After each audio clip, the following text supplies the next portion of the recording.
Pues continuamos con los temas que estábamos platicando el pasado viernes, que por demás son interesantes. Hablar de este tema específico del Estado, pues nos lleva a muchas cosas, y en este caso en el tema del derecho. Y claro, pues cuando mencionábamos el tema de soberanía, pues decíamos que esto pues es muy discutible. Hoy es un tema que puede analizarse tanto a nivel local como a nivel internacional. Y esto lo vamos a ver en los límites de la soberanía. Lo ideal es que exista una soberanía, pero en las condiciones que tenemos, que es lo que vamos a seguir comentando, cada vez hay condiciones en el Estado que han ido cambiando, ya no pueden como que definirse eh, como estaba determinado conceptualmente.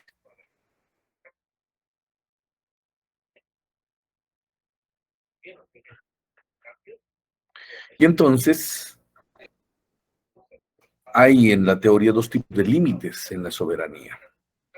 El límite interno, que es la capacidad que tiene un Estado para ejercer la autoridad dentro de su territorio, según lo establecido en su Constitución y sus instituciones formales.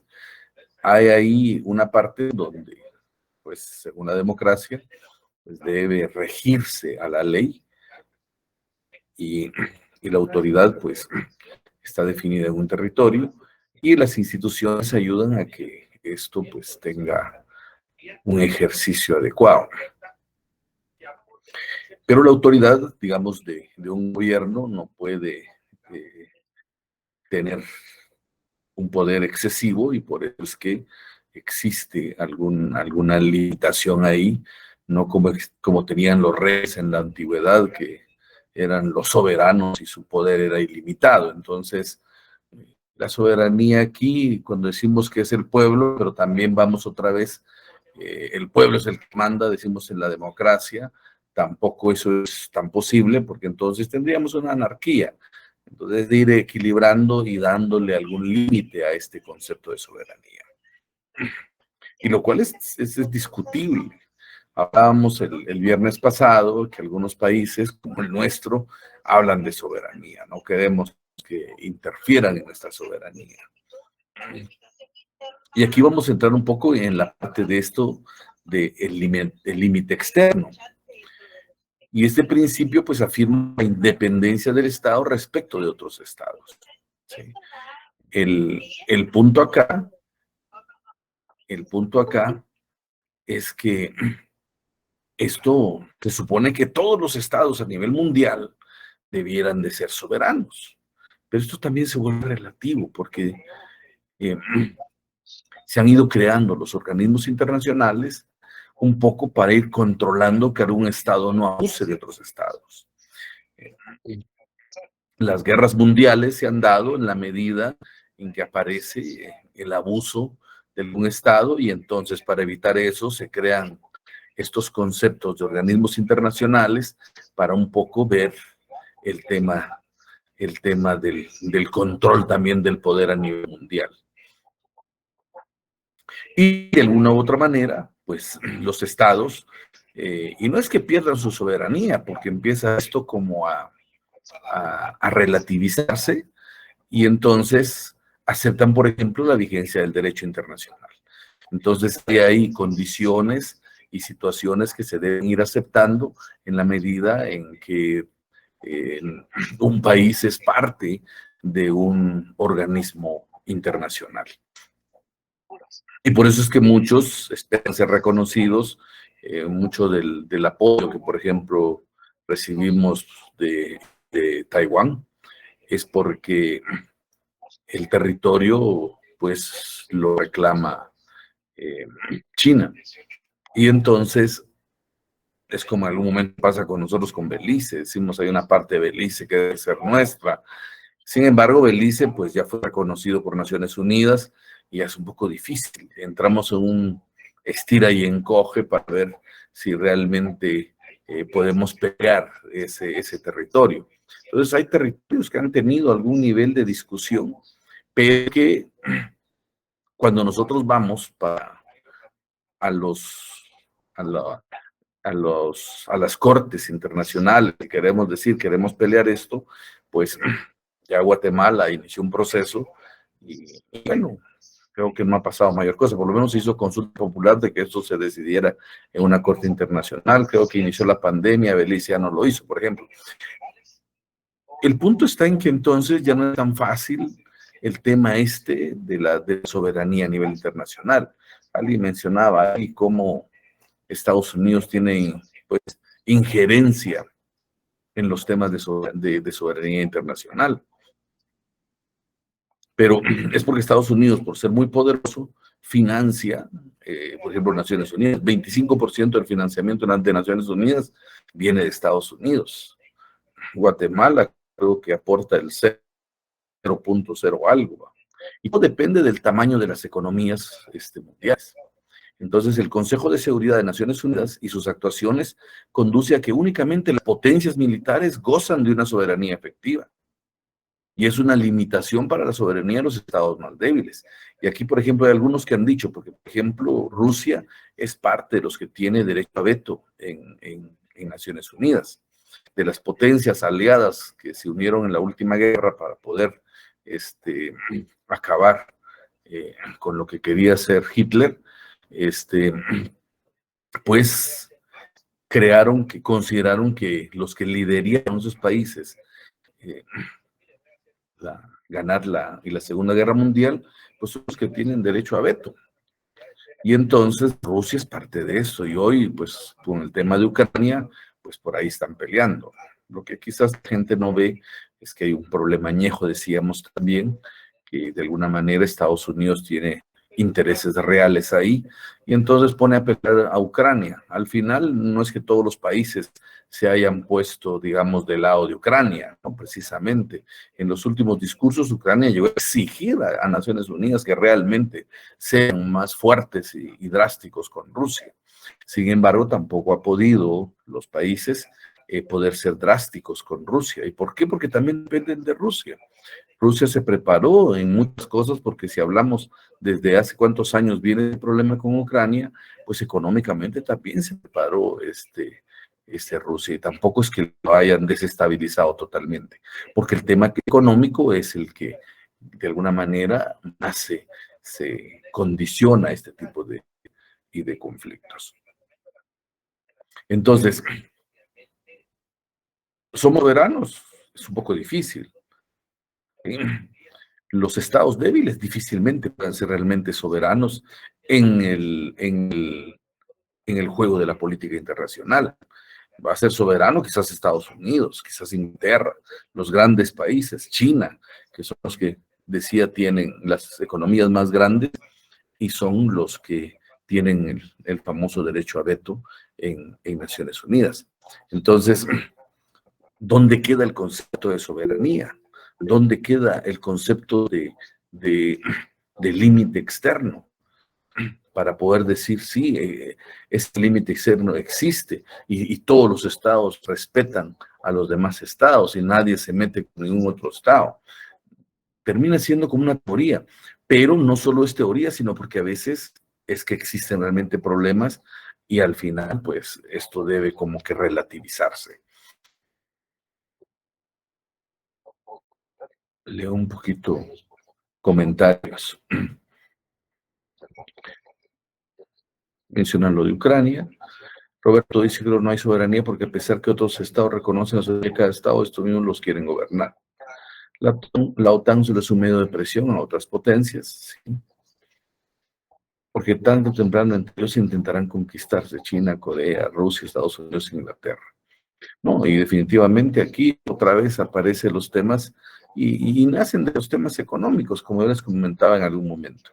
El punto de las guerras es los intereses económicos. Y eso viene desde siglos. Entonces, ¿cómo es que alguien quiere tener el control de algo, bueno, yo quiero tener el control del, del producto que en ese momento de la historia es el que genera más riqueza, pues entonces trato de conquistar y tener yo ese producto porque quiero el, el, la riqueza que me va a dar tener ese control. Y así nace esto. Y Estados Unidos ha sido, digamos, no como país, quizás puede parecer país, pero al final también hay grandes corporaciones internacionales ahí que son las que al final tienen el control por el tema económico. El tema de la guerra está amarrado a temas económicos. Las grandes empresas de armamento y el tema también de los grandes bancos.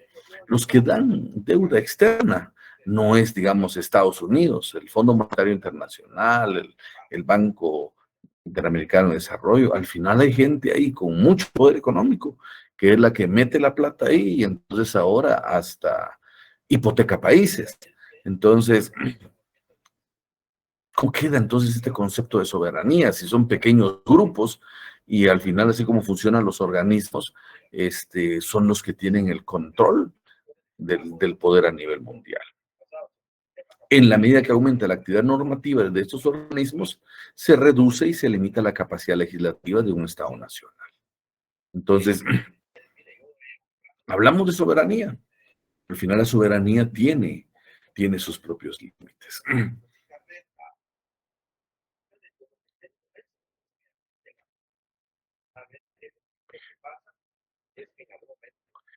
Pero, Enrique, ¿quiere comentar algo? Sí, buenas noches, licenciado. Creo que un ejemplo del tema de la existencia de la violación de la soberanía, sin irnos muy lejos, es lo que pasa aquí en la región centroamericana.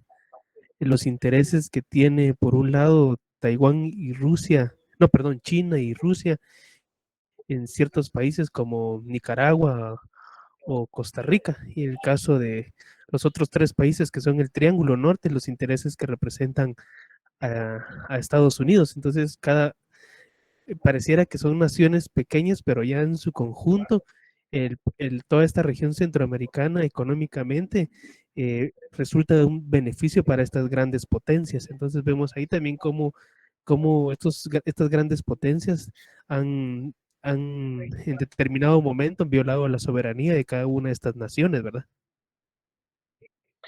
Definitivamente, pero algunas, digamos, han actuado, les comentaba yo creo, estratégicamente. Por ejemplo, Nicaragua, sabiendo que Estados Unidos iba a castigarla un poco eh, por su tipo y de política que maneja, entonces ha aprovechado el, el tratado de libre comercio que existe entre Unión Europea y Centroamérica y le ha permitido ser uno de los países que más exporta a Unión Europea. Entonces, ya no depende tanto del comercio que tiene con Estados Unidos. Hoy nosotros estamos dependiendo mucho de Estados Unidos. Eh, Leí en la prensa una pequeña noticia que puede parecer irrelevante, pero dice, el aguacate Hass es un producto que está en estudio para que pueda entrar al mercado estadounidense, que es un mercado inmenso. Y aquí la gente produce aguacate Hass, pero hoy se vende en mercado y no es valorado. Bueno, quizás en los supermercados ustedes pueden ver el aguacate ese, que lo van a encontrar en Walmart o básicamente en los grandes supermercados, y van a ver que vale 16 que sale la libra. Sin embargo, aún que pareciera caro aquí, pareciera, en Japón, por ejemplo, llega a costar $8 la libra de aguacate. Entonces, hay mercados que todavía nosotros no hemos aprovechado y que eso podría fortalecer una economía como la nuestra. Pero nosotros todavía no competimos y entonces nos limitan la parte económica. ¿Por qué no podemos vender? ¿Por qué no tenemos este derecho a nivel? ¿Por qué no hay un libre mercado? ¿Por qué no podemos salir y decir, mire, aquí acerte nuestro producto, yo lo quiero vender y aquí abro mi tienda en Estados Unidos y me pongo a venderlo? Sí, Costa Rica cuesta $6, dice Leslie. Entonces, pero es porque el tema está monopolizado. Incluso a nivel internacional vemos que existen monopolios, ¿sí? Y por eso es que vienen las sanciones económicas, ¿sí? Sí, los tratados de libre comercio terminan siendo tratados ventajosos para los fuertes y poderosos y desventajosos para los países pequeños como el nuestro. Entonces, a nivel mundial, hay grandes, tal vez no monopolios directamente, son oligopolios. O sea, son grupos que tienen el control y cada vez crecen más sus economías. Entonces, en lugar de que país creciera y fuera un supermercado en Estados Unidos o en México, lo que hace es vendérselo a Walmart, la cadena de supermercados más grande del mundo. Cuando John, no sé cómo se llamaba, este, el primer dueño de los Walmart, antes de que heredara a sus 5 hijos, era uno de los hombres más ricos del mundo, pero hoy los 5 hijos están en la escala entre los primeros 20. Y esto sigue creciendo. Entonces, en lugar de que lo nuestro crezca, John Walton, sí, Sam Walton dice ahí para, en lugar de que crezcan las empresas de acá o los mercados de acá, lo que hacen es reducirse. Entonces, ¿cómo queda al final el tema de nuestra soberanía? ¿Sí? Y cómo nosotros no nos permite realmente crecer. Pepsi, con Nestlé, Kellogg's, al final todos son corporaciones internacionales. Y entonces solo servimos, yo les digo al final, ¿por qué no nosotros producimos nuestra propia marca de gaseosa y se vende aquí en Guatemala y la consumimos todos? Bueno, por lo menos en cerveza sí creo que muchos le son fieles a la Gallo porque es el producto, la marca guatemalteca. Sin embargo, digamos, ya entró bastante fuerte la Corona, por ejemplo, que se vende muy, muy bien. Denilson. Profe, yo veo que muchas de estas empresas, el marketing es demasiado bueno, como Coca-Cola, y prácticamente han logrado como integrarse a la ideología de la sociedad. Bueno, nos venden mucho el tema de la Coca-Cola. También yo creo que nos han mentalizado. Dicen que el tipo de cafeína que tiene la Coca-Cola genera adicción incluso, dice. Y tan es así que es increíble la forma, por ejemplo, en que ha entrado la Coca-Cola y se vende de una forma. Alguien dice, probá Super Cola, y dice, no, no, es que eso es horrible. O cualquier otra marca, van. Pero, bueno, aparte que tampoco es una bebida, las colas son tan dañinas para el organismo. Y eso tampoco nosotros lo hemos tratado de reducir. Por lo menos en Nueva York sacaron leyes para que, digamos, McDonald's y esos no dieran tamaños de casi de litro y de gaseosa, porque es dañina para la gente.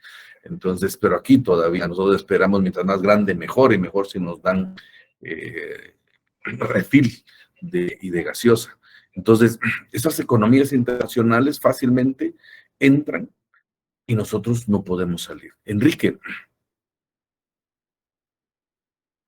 El licenciado con el ejemplo por el tema de la cerveza, ¿verdad? Es cierto, entraron otras cervezas, pero el monopolio lo volvió a agarrar la misma cervecería, digamos, son las mismas empresas que agarran el tema de la distribución, o sea, no dejan que otras empresas vengan a vender marcas, o sea, no existe esa libertad de comercio, sino ellos acaparan, viene una marca diferente, ellos la acaparan y ellos la revenden, ¿verdad? O sea, también ahí ese es otro factor.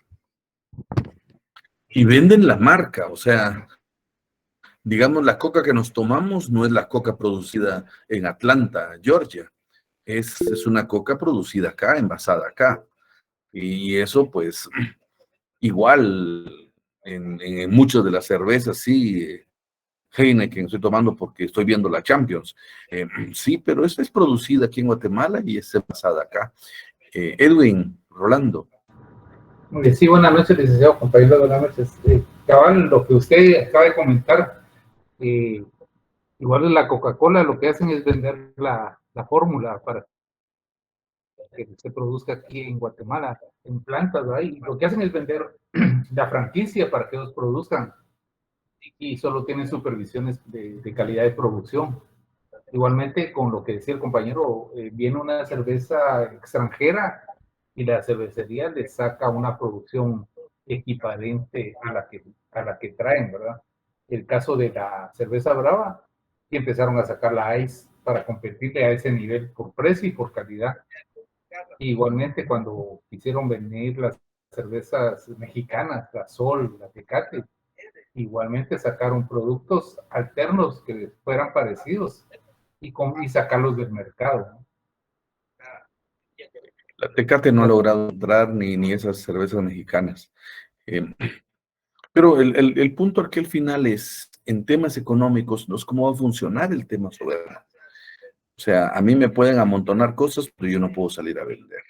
O sea, las normas entre estados al final no son equitativas, no son equilibradas. Y al final como que estamos condenados a que tenemos que ser pequeños siempre. ¿Sí? Entonces, cuando pudiéramos tener mejores posibilidades y de crecer. Entonces, esto, pues, les digo que es una realidad global.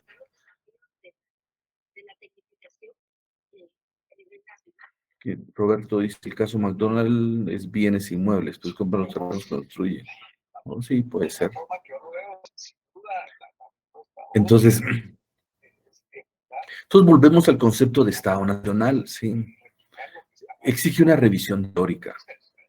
Atacado por fuerzas internas y externas, su primacía ante otras entidades políticas está disminuyendo y tiende a convertirse en una instancia más en la escala que va desde el municipio hasta las organizaciones mundiales. No es ya, en consecuencia, un Estado definitivo. Pero ustedes, o cuando pues analizamos el tema teoría de Estado, ¿sí? En el curso del semestre anterior, el Estado sabemos que la teoría dice que es un proceso de construcción, no hay un Estado definitivo al final. Entonces, la culminación de una evolución política tampoco, porque no sabemos qué va a pasar con el tipo de Estado que tenemos. En las condiciones actuales, como ha señalado alguien, el Estado resulta demasiado grande para resolver problemas pequeños y demasiado pequeño para resolver los problemas mundiales. Entonces, se ha convertido, como decía al inicio, en una instancia intermedia. Y por todos estos movimientos que se dan a nivel mundial. ¿Cómo responde el Estado a una necesidad de una comunidad? Es difícil. En Guatemala son miles de comunidades. Ya no es fácil, pues se habla de la famosa descentralización y se crea la autonomía municipal. Entonces las municipalidades están creando también su propia dinámica de atención. Miren, México es un estado federado, Estados Unidos también. Aquí en Guatemala todavía estamos con departamentos, pero algún día puede pasar, ¿va?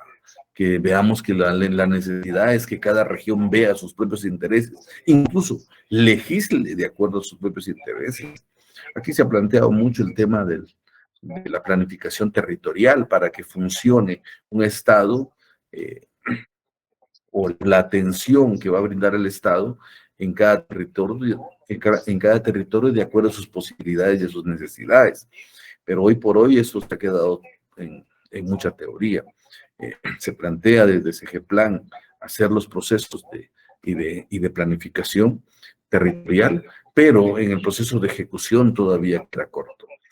Pero eso apunta a que en algún momento va a generarse algún nivel de independencia de cada región.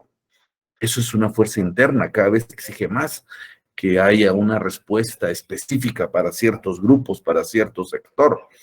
Vamos a encontrar manifestaciones, vamos a encontrar, entonces aquí lo queremos de esta manera, aquí, y de alguna manera se ha ido respetando. Así como los bosques de Totonicapán, pues con los 38 cantones lo han logrado preservar, y entonces el Estado respeta que exista ahí una forma de organización, y es interesante. Entonces, ¿cómo se va a ir dando de alguna manera cuando esto siga funcionando? Pues va a ser interesante, porque al final la sociedad pues tiene sus propias dinámicas. La noción de Estado no es en forma alguna esencial ni necesaria. El derecho, total, no podemos amarrarnos a un tipo de Estado, a un tipo de condición. Esto va a ir cambiando.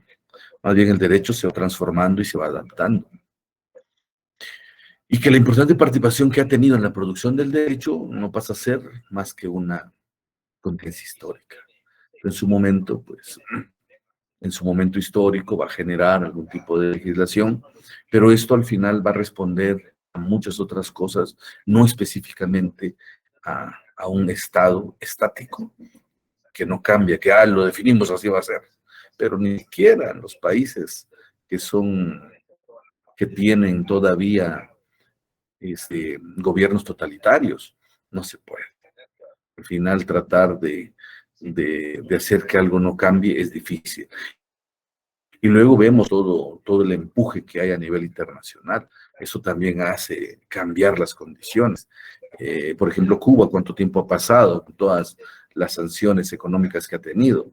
Y solo porque ha hecho diferente su forma de hacer política se le ha castigado. Entonces, ¿dónde está la soberanía de decidir cada quien cómo administrarse?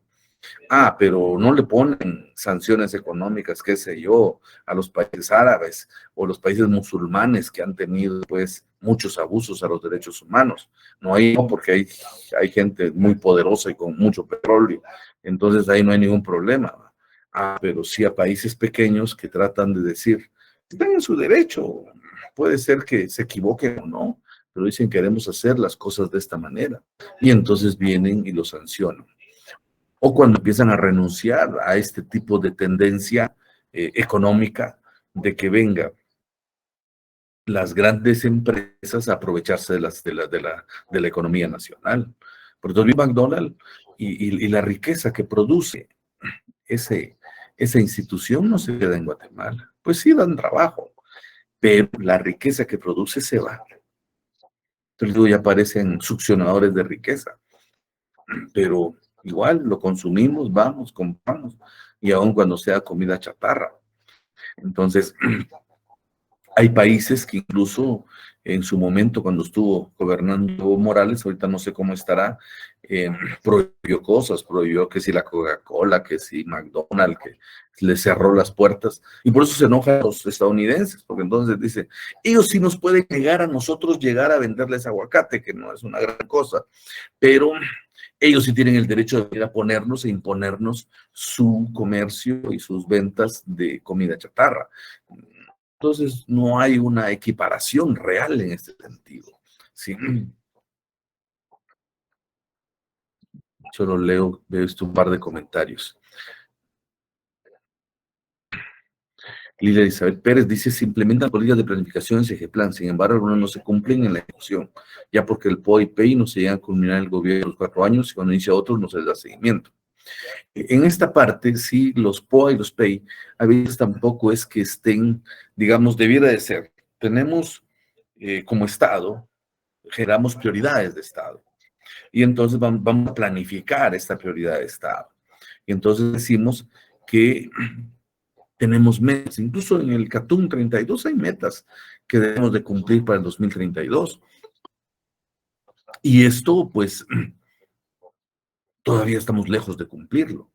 Pero tampoco hay una planificación que diga, bueno, aquí está esta meta, vamos a lograrlo tanto en tal año, tanto en tal año. Y para lograrlo, este ministerio va a trabajar estas acciones. Y para lograr esto, no está muy claro esa parte. Y luego los ministerios vienen o las instituciones del Estado tampoco están abonando para cumplir esas prioridades. Cada uno funciona de manera diferente. O sea, por un lado está SGELAN, que es un excelente ente para diagnosticar y para decirnos qué necesitamos planificar para el desarrollo del país. Pero por el otro lado están las instituciones que responden a situaciones incluso clientelares, urgentes, políticas, compromisos políticos. Yo les ofrecí una cosa, entonces eso es lo que tengo que cumplir.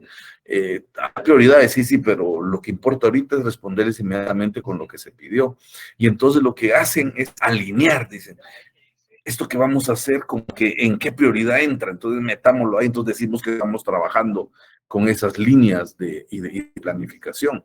Entonces, no funciona. Nuestro presupuesto no está encaminado realmente a lograr las grandes prioridades de desarrollo del país. ¿Sí? Y amén de muchas cosas que pueden darse en la forma de cómo se captan los recursos o cómo funciona el sistema de tributación, cómo somos un estado que el porcentaje del PIB que va para tributación es muy bajo, y no porque, digamos, las personas trabajadoras no estén aportando, sino porque las grandes riquezas no aportan.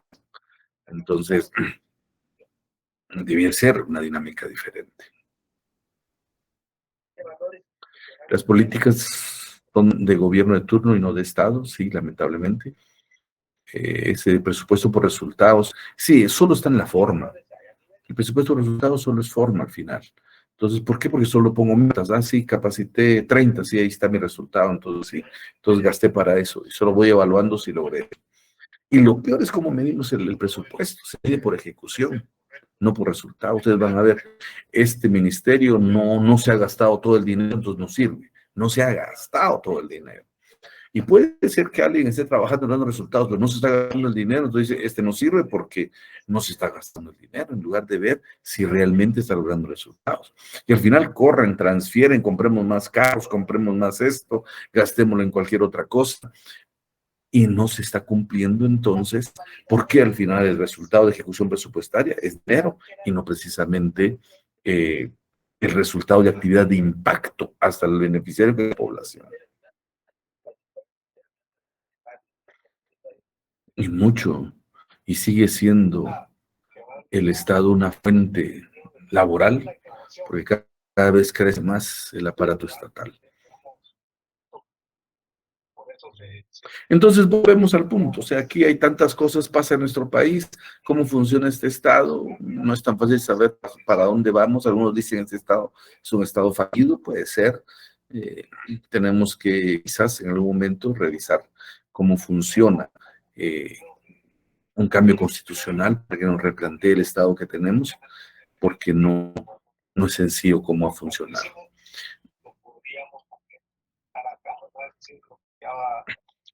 Bueno, en cuanto al derecho estatal, su gran inconveniente es el desajuste que de modo casi inevitable se produce en mayor o menor medida entre el sistema normativo y la realidad social.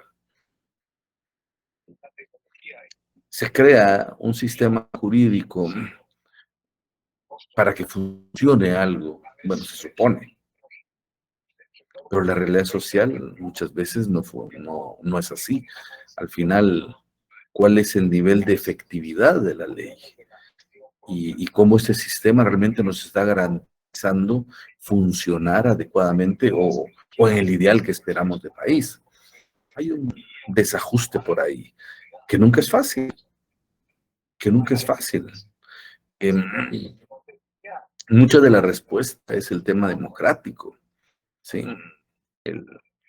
Porque se supone que en el tema democrático, que es básicamente representativo, nosotros elegimos a la persona, que esa persona nos representa, o sea, en el Parlamento, en el Congreso, está representado el pueblo, ¿sí?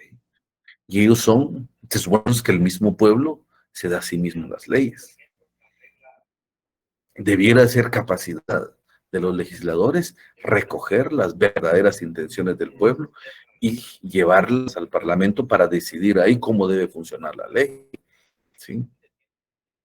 Entonces, cuando está hecha la ley, debiera haber una perfecta coincidencia entre la ley y las costumbres que practica la sociedad. No debería haber problema, ¿sí? Aunque muchas de nuestras costumbres también han cambiado porque se han deteriorado. Tenemos un país que como sociedad, culturalmente, socialmente, se está normalizando lo inadecuado y lo malo.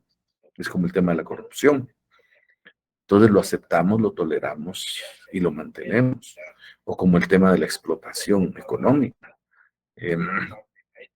no hay un proceso adecuado que nos permita garantizar trabajo digno, ¿sí?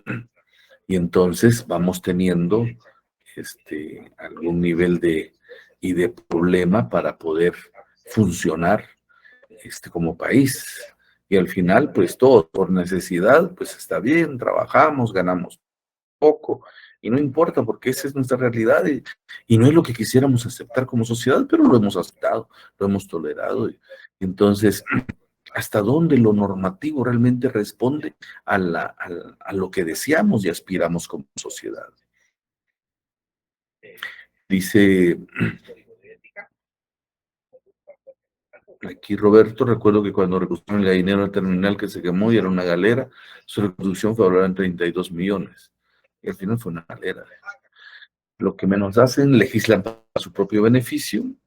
En los tres poderes hay corrupción. Son grandes estructuras desde el que importa, el que vende, el que pone la empresa. Cada diputado tiene su constructora.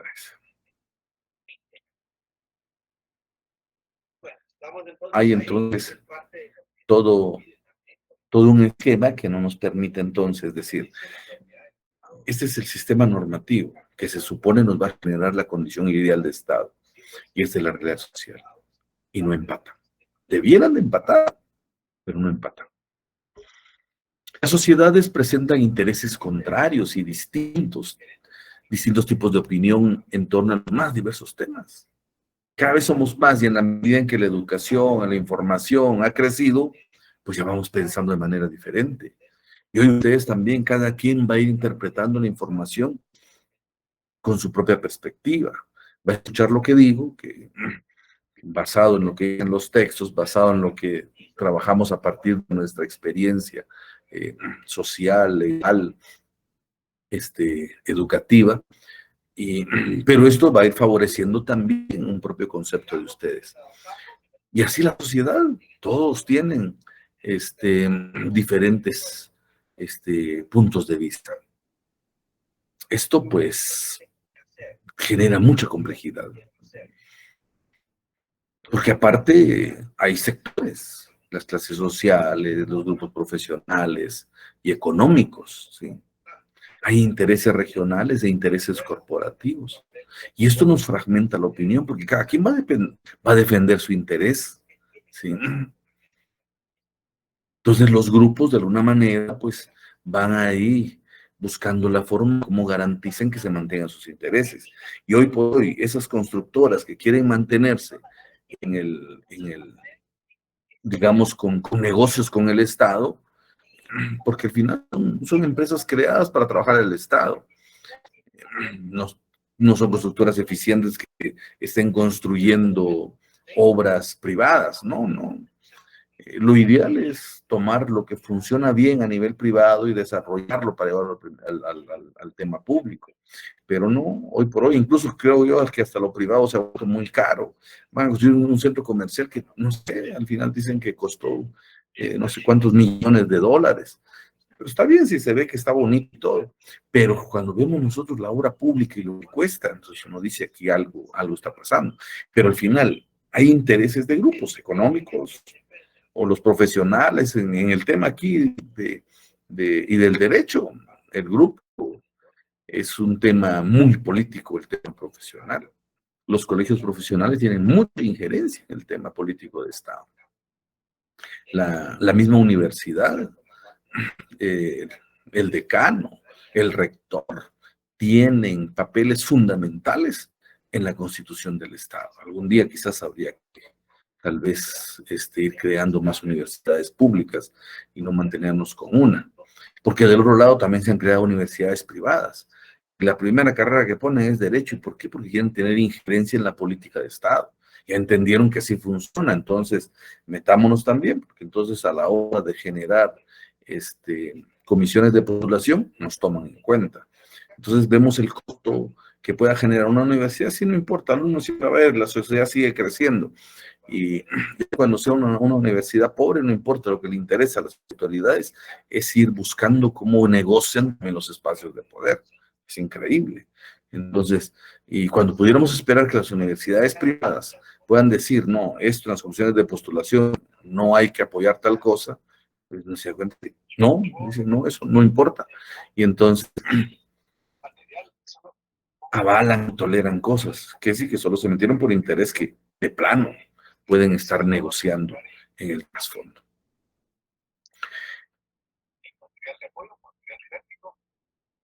Y luego, pues también está los medios de comunicación, que cada vez tienen mayor influencia. Sí.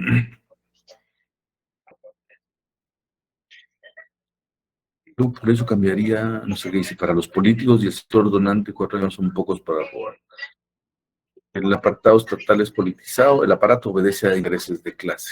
Bueno, desde que se constituyó el Estado guatemalteco, pues fue alrededor de intereses de clase, de un grupo que quiso aprovechar, y algunos dicen, lo hizo su finca, para poder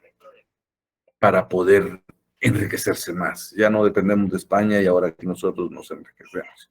Y nunca pensaron desde su constitución que esto tenía que servir para hacer crecer una gran nación. Decía que los medios de comunicación cada vez generan mayor influencia, distorsionan las cosas. Y entonces, la otra vez recuerdo que en los canales nacionales estaban pasando una manifestación de estudiantes de la San Carlos en contra del gobierno de Jimmy Morales. Y en las canales Noticiete y otros canales aquí del sistema nacional están protestando por autonomía, decían. Y uno dice, entonces la gente no se entera. Debiera de ser los aliados para poder construir realmente, digamos, hacer revolución social para que esto mejore.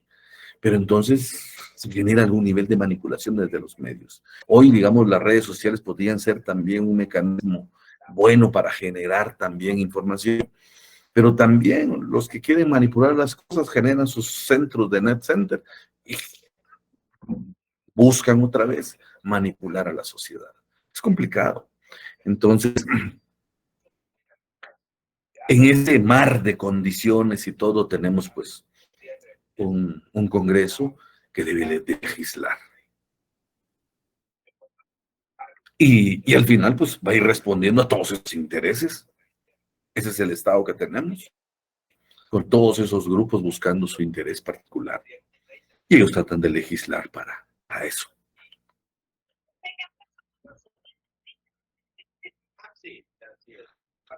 Se supone, teóricamente, que por toda esa pluralidad, ¿sí?, es necesario agrupar de algún modo la representación popular en los órganos legislativos. ¿Sí? Entonces nace el tema de los partidos políticos. Yo copié aquí, pues esto es, digamos, literal del libro de texto. Hay ideas que yo menciono, pero hay cosas aquí que me llamaron la atención porque digo yo, tenemos que retomar estos puntos. Mecanismos indispensables de canalizar el voto de electores formando agrupaciones de ciudadanos que comparten, al menos, determinadas concepciones generales sobre la sociedad. De este modo, integrar en los parlamentos fracciones más o menos homogéneas y operativas. ¿Esto qué significa? Que los partidos deben de representar una ideología. Los ciudadanos que se afilian a ese partido es porque están conscientes de una ideología. Pero aquí lo que menos se maneja es ideología. Aquí se vuelven como pequeños clubes de poder el hacer un partido político. Habrá algunos que se preocupan un poquito del tema ideológico, es decir, vamos a defender esto. Y no hablo decir, o sea, el tema ideológico es básico. Por ejemplo, Estados Unidos, los republicanos están conscientes en que quieren mantener el status quo. Aquí vamos a mantener las cosas tal como están, no las queremos cambiar. Y por otro lado, los demócratas, que la democracia otra vez viene del pueblo, queremos responder a los intereses, queremos cambiar un poco, tenemos que ir evolucionando con la sociedad. Y entonces, las cosas los ven diferentes. Aunque, digamos, tampoco han sido como muy demócratas en Estados Unidos, pero, digamos, son las dos corrientes. Y les llaman, esa es la derecha, esta es la izquierda, aunque no es tan así porque desde que se dio ese tema de los intereses, ¿en qué fue? En el Parlamento, ¿no? ¿Con qué rey fue que llegaron este, a pelear y los que estaban en una ideología se pusieron a la izquierda y los otros a la derecha y fue que nació el tema izquierda-derecha? El punto acá es que se supone que debe canalizar un partido político. Nos juntamos muchos, pensamos de una manera, decimos no, esto necesita el país, así debe funcionar. Y entonces formamos un partido político. Y luego decimos, entre estos, entre los que estamos, ¿quién es el mejor y más capaz para, para dirigir? ¿Quién nos puede liderar? Y tratamos de escoger lo mejor. Esa es sería la dinámica real de una democracia participativa. Sí. Y eso es lo que aquí, digamos, en Guatemala tenemos una pseudo-democracia, porque eso es lo que no se ha construido. Sí. Pues habrán partidos pequeños que están tratando de buscar y tener una ideología, pero no es fácil. Sí. Todos necesitan formación política, identificación con eso. Entonces yo voy, escojo un partido y digo, voy a entrar ahí, no porque me van a dar trabajo, no, no, no, no, voy a entrar ahí porque me gusta la idea que manejan y quiero apoyar esa ideología. Y así deberían funcionar, pero al final no funcionan. Y entonces en los parlamentos llegan esas fracciones más o menos homogéneas y operativas de los intereses de la población, porque entonces se vuelve un articulador el partido político entre los intereses de la población y luego en lo que van a legislar. Pero eso, no sé, cuándo va a pasar en, en nuestro país. Ahora dice alguien, ¿seguiremos de mal en peor?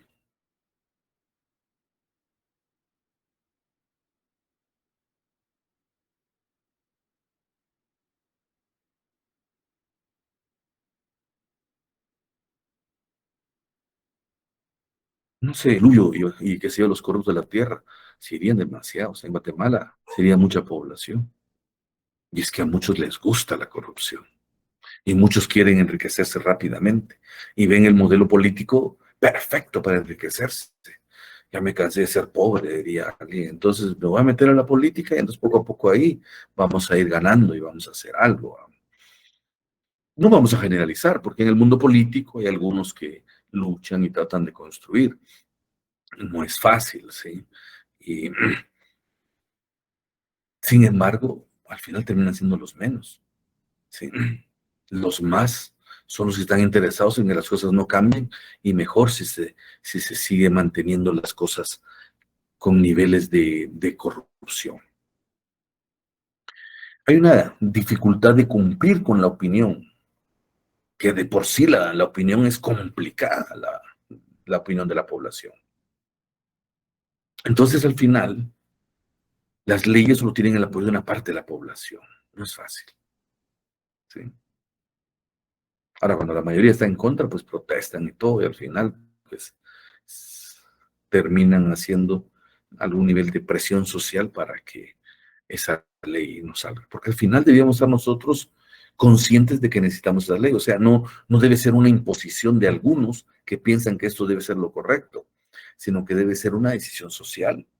O sea, la gente debe estar contento si eso es lo que necesitamos, si eso es lo que tenemos que normar. Y todos estamos en consenso. Pero eso de todos no es fácil, porque los consensos tampoco van a ser fáciles en este país. Y volvemos otra vez, una opinión tan complicada y tan diversa de la población es difícil. Y luego cuando existe una auténtica independencia de poderes. ¿Sí? Entonces, si realmente hay entre los tres poderes independencia, esto va a permitir que entonces la creación de leyes pues no sea desacertada. Entonces hay el sistema de pesos y contrapesos, viene este y corrige al otro y así se va equilibrando. Y se va manteniendo el Estado de Derecho y la democracia. Pero eso todavía se ha quedado muy, muy, muy lejos.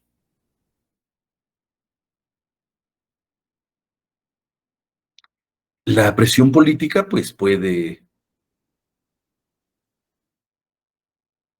contribuir a pervertir la ley, ¿sí?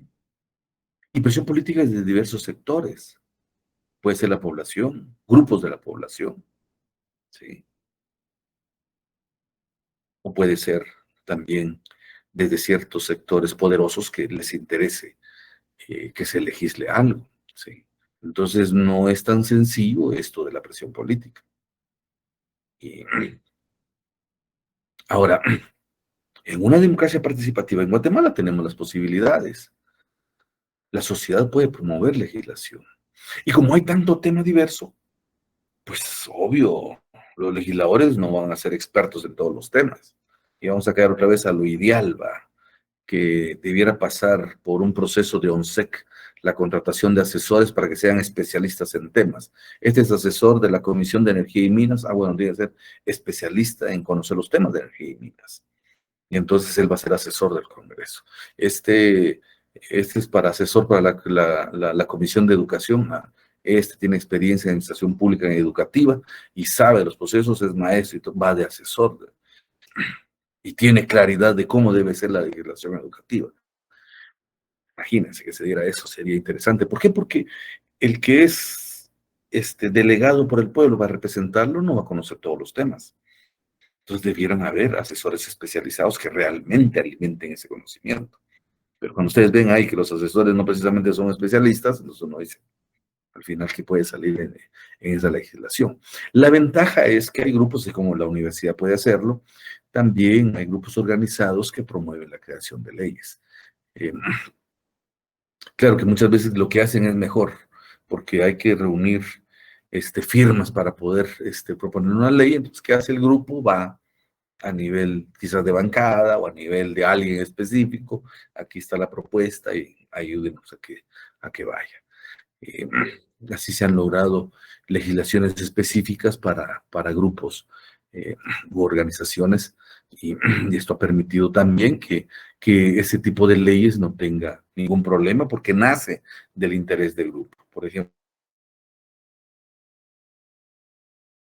de educación especial nació de un grupo de padres de familia que vinieron, que estaban organizados y que luego llevaron la propuesta hasta el Congreso. Lo malo es que en el camino les cambiaron cosas y le pusieron en lugar personas con capacidades especiales. Y realmente ese no es el término, son personas con discapacidad, por ejemplo. Entonces, sin embargo, vemos ese mecanismo. Entonces, yo estoy en un grupo en el tema de agricultura y me gustaría. Pero si no estoy organizado, va a ser difícil. Por ahí estoy escuchando temas, por ejemplo, de la gente que trabaja allá en mi pueblo, el tema del cardamomo. Dice, no, habría que legislar algo, habría que buscar la forma de cómo se libera el nivel de comercialización, porque hoy está muy bajo el precio, y debemos abrir mercados. Hay tantas cosas y tenemos que buscar cómo llega eso para que realmente se legisle en beneficio de. Todavía hay muchas cosas que necesitamos. ¿Por qué? Porque a la larga, podemos decir que hay muchas leyes, sí, demasiadas quizás, pero hay cosas que necesitamos todavía. Y hay cosas que al final ya ni uso tienen, ¿no? Y que tampoco se han eliminado totalmente, abrogado. En países verdaderamente democráticos, el derecho privado es renunciable y permite que las costumbres contrarias a la ley se mantengan sin que implique violación a la misma. La ley cae en desuso y nunca alcanza efectividad y no ocasiona trastorno jurídico. Sí, se entiende, la gente al final, los legisladores se dan cuenta que socialmente esa ley no iba, entonces ¿para qué forzar algo? Y total, la sociedad ya tiene su propio mecanismo y de convivencia. Lógica y cronológicamente, la sociedad es anterior y superior al Estado. Bueno, compañeros, vamos a continuar el día de mañana. Agradezco su atención. Pues, normalmente termino a las 8, hoy me pasé unos minutos, pero nos atrasamos en iniciar. Pasen buena noche. Yo voy a poner el espacio para las diapositivas y vamos a ver, quizá mañana empezamos. con las exposiciones. Que Gracias, tengan una noche. licenciado. Muy amable. Una pregunta, ¿qué día nos toca el examen con usted? ¿Cómo? ¿Qué día nos toca el examen con usted? Como ya inician el 5 del próximo mes, si no estoy mal. Los parciales. Básicamente, digamos, aquí tenemos, con ustedes vamos a ver lo que trabajamos en esta parte. Tenemos la vía del derecho, el Estado y el derecho, y lo que ustedes van a exponer, que sería la séptima parte, el tema, la crítica en su problemática actual. Esos tres nada más. Y luego la octava y la novena parte lo dejamos para el final. La sexta parte hemos hablado un poco de esas corrientes, pero de repente las abordamos, depende cómo esté el tiempo. Y la octava y novena parte del texto lo trabajamos para su examen final. Dora. ¿Y qué día nos toca el parcial, perdón? ¿Qué fecha? Fíjese que no tengo toda información del calendario de parciales. Por lo menos a mí no me han mandado el calendario. Gracias, licenciado. Licenciado, disculpe que le moleste. ¿Me puede hacer Dígame. el favor de repetir otra vez los temas que vamos a evaluarnos? Los temas, son 3 temas básicamente del libro de texto. La cuarta parte, la vía del derecho. La quinta parte, el Estado y el derecho. Y la séptima parte, la sociología jurídica, crítica en su problemática actual. Esto es por demás Gracias, interesante. licenciado. Lo de mañana, porque vamos a discutir un poco sobre la profesión jurídica, el acceso a la justicia, el discurso, eso que ustedes leyeron.